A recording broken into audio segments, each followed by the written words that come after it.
Welcome back to Salt Creek TV. In today's episode, I have a quick tip for you.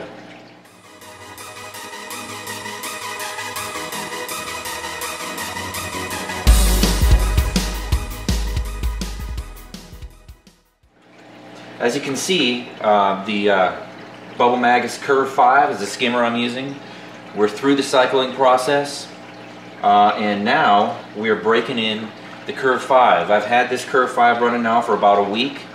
It's pulling some good skimmate, as you can see here. I probably need to empty that out.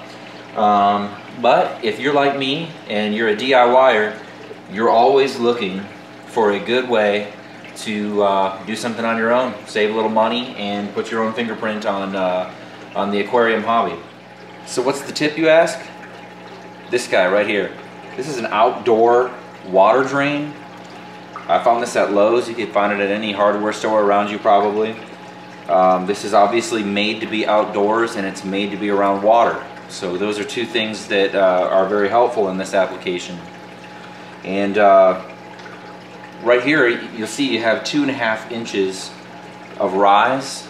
So you're going to get 2.5 inches of lift in your sump off the bottom. And you're looking at 9 inches square.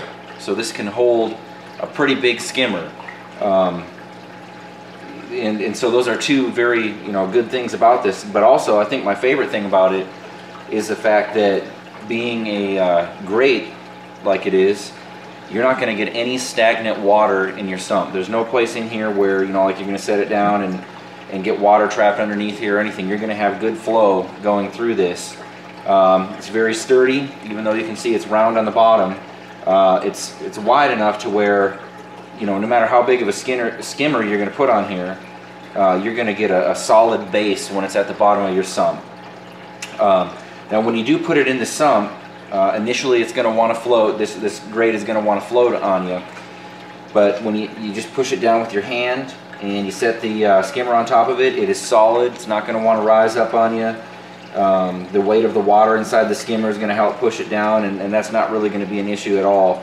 I thought about building my own stand out of acrylic, or I got the wheels turning and trying to think of what I could use. Just went to Lowe's one day. I stumbled across this, had it in there for a week with the skimmer. I've been really happy with it.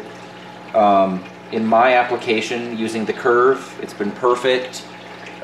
Because the Curve usually likes to run in a little bit deeper water. My baffle here is 12 inches.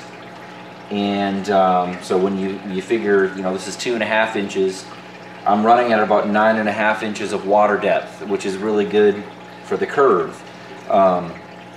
It's maybe a 1/2 inch lower than it probably could be optimally, but the skimmate that I've been able to pull so far, I'm really happy with it. For you guys that are running sumps that maybe have a 10-inch baffle, this is going to be absolutely perfect for you. If your skimmer likes to run in slightly less water depth, you probably won't have to make any modifications to this at all. You can probably just drop this in there, and it'll probably work perfectly for you. As you can see, compared to the compartment here, my skimmer compartment, I mean, it's almost like it was made for it. And so why don't I go ahead and put the stand in and the skimmer back on top of it, and I'll show you a little bit more of what I'm talking about. Alright guys, as you can see, it's back in the sump and on the stand, and seems to be working great, just like it's been all week. So that's your quick tip for the day, and until next time, thanks for watching Salt Creek TV.